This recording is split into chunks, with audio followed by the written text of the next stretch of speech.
একটু এদিকে দেখাবে দিদিরা, আমি সরিয়ে একবার আমার ক্যামেরা দেখো। আচ্ছা এদিকে তাকাই, একটু এদিকে, একবার এই ক্যামেরা দিবি।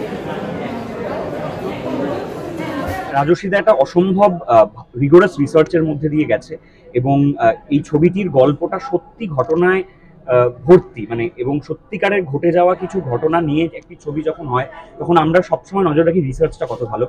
টেরিফিক রিসার্চ রাজস্বীদার। আমি নিজে যখন স্ক্রিপ্টটা প্রথমবার পড়ি আমি নিজেই এমন অনেক ঘটনা জানি যেগুলো সত্যি আমরা সচরাচর জানতে পারি।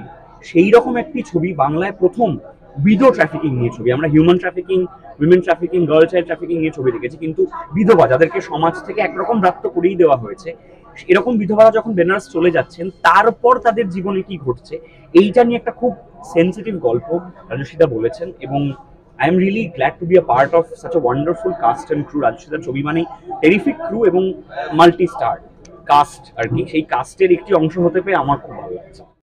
আমার চরিত্রের নাম সুনীল এবং বিধবা আশ্রম নিয়ে গল্প, যেরকম আমরা ট্রেলারে দেখলাম। সেখানে সুনীল চরিত্রটি আসলে বাঙালি একটি ছেলে যে পয়সা রোজগারের জন্য বেনারস যায়, কিন্তু ওই পয়সা রোজগার করতে করতে একটা একেবারে অন্ধকার জগতে তলিয়ে যেতে শুরু করে।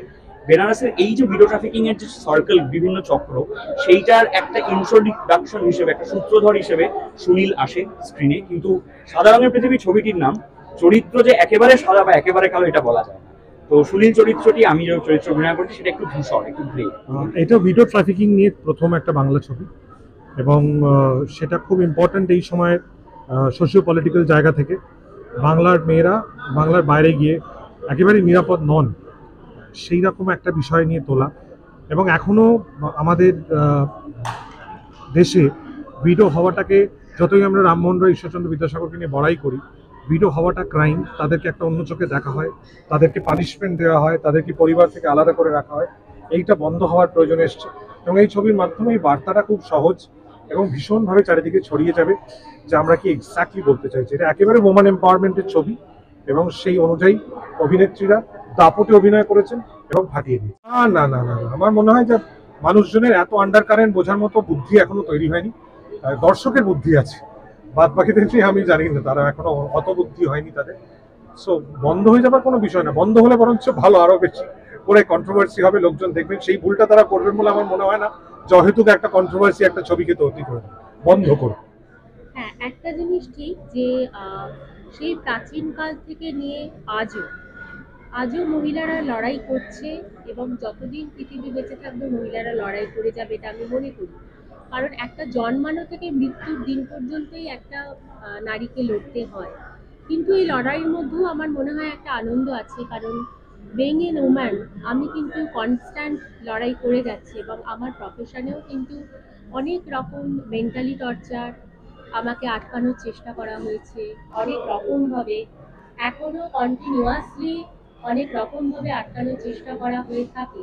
কিন্তু শুধুমাত্র আমার মানসিক জোর কিন্তু আজকে আমাকে এই জায়গায় এনে দাঁড় করিয়েছে এবং আমার ভালো লাগছে, ভাবতে গর্ববোধ হচ্ছে যে আমার জীবনের কিছু কাহিনী থেকে একটি সিনেমা তৈরি হয়েছে, যেটা লঞ্চ হতে চলেছে 23 ফেব্রুয়ারি, যেটা রিলিজ করবে। এবং আশা করি যখন প্রত্যেকে দেখবেন, বিশেষ করে মহিলারা প্রচন্ডভাবে অনুপ্রাণিত হবে এবং আমার মনে হয় যে একটা লাস্ট মোমেন্ট মহিলারা জিতবে, জয় করবে। এখানে এখানে হয়তো আমার চরিত্রের বাইরে গিয়ে একটা ওয়ার্ড আমার মনে খুব কষ্ট দিয়েছে। একটা না, দুটো ক্যারেক্টার, যেখানে দেবলীনা কুমারের একটা ক্যারেক্টার আছে যে লাল শাড়ি পরে আছে, সেজে আছে। তো এখনো অনেকে মনে করে যে বিধবা মানে সে সাজতে পারবে না, আনন্দ করতে পারবে না। তো একজন জিজ্ঞেস করছে যে তোর কি সাজতে খুব ভালো লাগে, ও বলছে যে কবে কখন কেন আমাদেরকে এইভাবে রাখা হয়। বা আরেকটি মেয়ে বলছে যে আমি কি মাংস খেতে পারবো না, আমাদের কি খাওয়া মানা। এই যে ওয়ার্ডগুলো, এগুলো মন ছুঁয়ে গেছে যে সত্যি তো যে মানুষটা চলে গেছে তার প্রতি সম্মান রেখেই, মানে হাজবেন্ড, কিন্তু একটা নারীকে সবসময় সবকিছু মানতে হবে কেন, সে কেন স্বাধীন নয়, তাকে কেন সাদা পোশাক পরানো হবে, তাকে কেন নিরামিষ খাওয়ানো হবে, তাকে কেন একাদশী পালন করতে হবে, সবকিছু কেন একটা নারীর উপর, একটা মহিলার উপর, পুরুষরা তো মানছে না। সুতরাং আমি একজন নারী হিসাবে বলবো যে এটার অবশ্যই প্রতিবাদ করা উচিত, এবং যেটা কিন্তু রাজস্বী দে আমাদের একজন বাঙালি পরিচালক খুব সুন্দরভাবে প্রতিবাদের মাধ্যমে কিন্তু ফিল্মটাকে খুব সুন্দরভাবে গড়ে তুলেছে। তো আমি প্রচন্ড এক্সাইটেড 26 মানে 3rd ফেব্রুয়ারি। নিশ্চয় থাকে তো। তার মানে বোঝা যাচ্ছে যেভাবে রাজস্বী সিনেমা করার জন্য যে ইনপুটসটা পেয়েছে, যে খবরটা পেয়েছে, খবর আছে নির্যাতন হচ্ছে, অথচ এটা বাইরে আসছে না, ধামাচাপা দেওয়া হচ্ছে, তার মানে প্রশাসনিক স্তরেও তারা জানতো। তাহলে কেন পদক্ষেপ নেওয়া হয় না? খুবই দুর্ভাগ্যজনক, দুঃখজনক। যে পাচার হয়ে যাচ্ছে, তাদেরকে আর পাওয়া যাচ্ছে না, এই গুরুতর অভিযোগ। এটা একটা সামাজিক অপরাধ এবং আইন রয়েছে সেখানে। এই আইন বলবৎ করতে হবে এবং যারা পারপেট্রেটার, যারা অপরাধী, তাদেরকে শাস্তি দিতে হবে। ফলে এইটা আজকে সিনেমাতে তুলে ধরেছে। আমার মনে হয় সিনেমা তো একটা অত্যন্ত গুরুত্বপূর্ণ মিডিয়াম, যার মাধ্যমে মানুষ যখন দেখে তার প্রভাবটা আরো বেশি পড়ে এবং ভাবিয়ে তোলে। এই সিনেমাটা সেটা ভাবিয়ে তুলবে আপনাকে। এটা হতে পারে না। বৃন্দাবন কাশী, বৃন্দাবন বলে যে একবারই আধ্যাত্মিক জায়গা, মানুষ সুখ শান্তির জন্য যায়, বিধবারাও ওখানে তার জন্য যারা যাচ্ছে। প্রথমত এটা হওয়া উচিত না। পরিবারে যদি কেউ তার স্বামী হারা হয়েছে, তাকে পরিবার থেকে তাড়িয়ে দেবেন, এটাও তো হতে পারে না। একান্ত একা নিজেকে সামলাতে পারছে না, আশ্রয়স্থলে, শেল্টার হোমস আমরাও আছি, পশ্চিমবাংলায় আমাদের আছে, আমরা ওদের রাখি, সেখানে রাখি। তাহলে তো নিরাপত্তা রাখা উচিত। দায়িত্ব যারা দিয়েছে তাদের তো দায়িত্ব রাখা।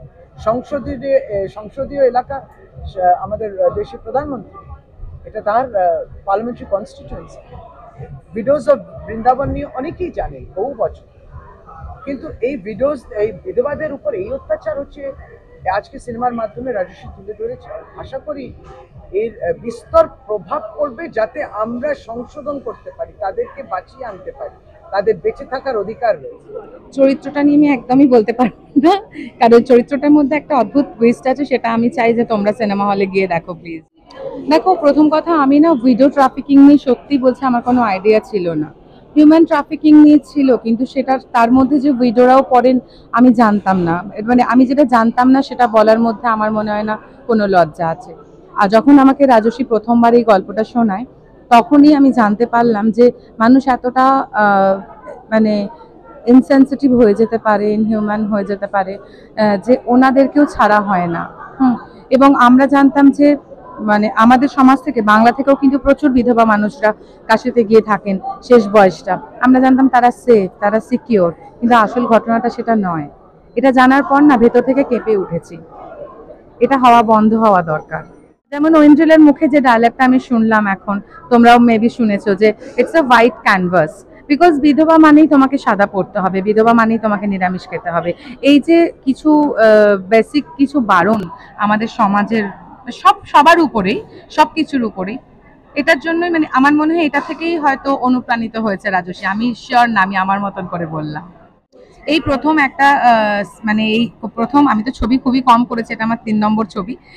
তো একটা মানে ফাইট সিন ছিল, যেটা হচ্ছে আমি খুব ঘাবড়ে গেছিলাম, মানে আমি খুবই নার্ভাস হয়ে গেছি সেটা করতে গিয়ে। বাট কোনো রকমের ভাবে আমাকে মানে রাজস্বী অ্যান্ড মাস্টারজি, ফাইট মাস্টারজি যিনি ছিলেন, সবাই আমাকে হেল্প করে জিনিসটা মানে আমি উতরে দিয়েছি। এবার তোমরা বিচার করবে যে আমি ওটা কতটা করতে পেরেছি। প্লিজ 23rd of ফেব্রুয়ারি আমাদের ছবিটা রিলিজ, হলে এসেও দেখো। অ্যান্ড আমাদেরকে অনেক অনেক ভালোবাসা দাও। আর আমরা চাই এরকম একটা ছবি যেখানে একটা এত ভালো মেসেজ আছে, তোমরা আরো ছড়িয়ে দাও ইনস্টাগ্রাম, মানে সোশ্যাল মিডিয়ার মাধ্যমে, যাতে প্রশাসন থেকে এবং মিনিস্ট্রি লেভেল থেকে আমরা হেল্প পাই, যাতে এই জিনিসগুলো বন্ধ হয়। প্রথমেই তো হ্যাটস অফ রাজস্বী দাকে, যে এমন একটা ইস্যুর ওপরে ছবি করার জন্য, কারণ এটা খুব কন্ট্রোভার্সিয়াল একটা ইস্যু, যেটা হতেই পারতো যে শুটিং মাঝ রাস্তায় বন্ধ হয়ে যেতে পারতো, আমরা সেন্সর না পেতে পারতাম। সেখান থেকে দাঁড়িয়ে রাজস্বীদা যে সাহস দেখিয়েছেন, বিকজ ছবি তো একটা ইমোশন নয়, ইট involves a lot of money. হতেই পারতো যে অর্ধেক টাকা খরচ হওয়ার পরে ছবিটা এগোলো না। সেখান থেকে দাঁড়িয়ে রাজস্বী যে রিস্কটা নিয়েছেন এবং ছবিটা করেছেন, তার জন্য বিগ হ্যাটস অফ মেয়ে হিসেবে। যে এমন একটা টপিককে তুলে ধরেছেন which is very very relevant two society. এবং যেটা তুমি বললে সাদা রঙের পৃথিবী, আমাদের ছবিতে ট্রেলারের একটা ডায়লগও আছে যে সাদা রং মানে হচ্ছে সাদা ক্যানভাস যেখানে সব রং ফুটে ওঠে। তো সেখানেই মেয়েদের বিভিন্ন চারিত্রিক দিকগুলো আমার মনে হয় স্পেশালি বিধবাদের এই ছবিতে ফুটিয়ে তোলা হচ্ছে। খুবই ভালো লাগলো, মানে এই ট্রেলারটার জন্য আমরা একটু এক্সাইটেড বেশি ছিলাম, কারণ এই ছবির টপিকটা ভীষণ সেন্সিটিভ, তো তাই এই ট্রেলারটা দেখতেও একটু বেশি এক্সাইটমেন্ট ছিল। কিন্তু খুব ভালো হয়েছে ট্রেলারটা। আর এরপরে আপনারাও মানে অডিয়েন্সও দেখতে পারবে আমাদের ট্রেলার, আর আশা করি সবার ভালো লাগবে। কিন্তু শুধু ট্রেলার দেখলে হবে না, ছবিটা কিন্তু সিনেমা হলে এসে দেখতে হবে, সেটাও আশা করি সবার ভীষণ ভীষণ ভালো লাগছে। পলিটিক্স তো আমাদের জীবনের কানেকশন আছেই, অফকোর্স আছে। আমাদের জীবনটা পলিটিক্যাল সোশ্যাল সব কিছু নিয়ে, তাই কোনোটাকেই তো বাদ দেওয়া যাবে না, সবটাই পার্ট অফ লাইফ। সেখানেও হয়তো আছে, হয়তো নেই, এটা আমি বলতে পারবো না, ছবিটা দেখতে হবে। হ্যাঁ হ্যাঁ হ্যাঁ, মানে আমরা পোস্টার লঞ্চে হোয়াইট থিম রেখেছিলাম, তখন সবাই হোয়াইট করেছিল, বাট আমি এটা নিজে থেকে হোয়াইট করে এসেছি, কারণ আজকে ট্রেলার লঞ্চ সাদা রঙের পৃথিবী। এই আমি দৌড়ে দৌড়ে এসেছি ফ্লোর থেকে দ্বিতীয় বসন্তর, এই আমি আবার যাব।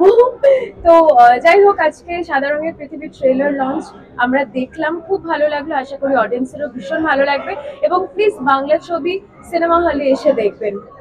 যখনই আমার কোনো কিছু ভালো লাগে আমি তখন বলি আমার পৃথিবীর মতো ভালো লাগছে। সো পৃথিবীটা আমার কাছে ভীষণ কালারফুল পৃথিবী, কিন্তু এই ছবিটা সাদা রঙের পৃথিবী, কারণ যখন ছবিটা রিলিজ হবে তখন তোমরা বুঝতে পারবে। কারণ এই ছবিটাতে ভিডিও ট্রাফিকিং এর ওপর ছবিটা হয়েছে। তো আমার কাছে আজকের দিনটা ভীষণ স্পেশাল, একটু নার্ভাসও আছি, কারণ এই প্রথমবার আমি পজিটিভ এবং নেগেটিভ ক্যারেক্টার প্লে করেছি এই ছবিটাতে।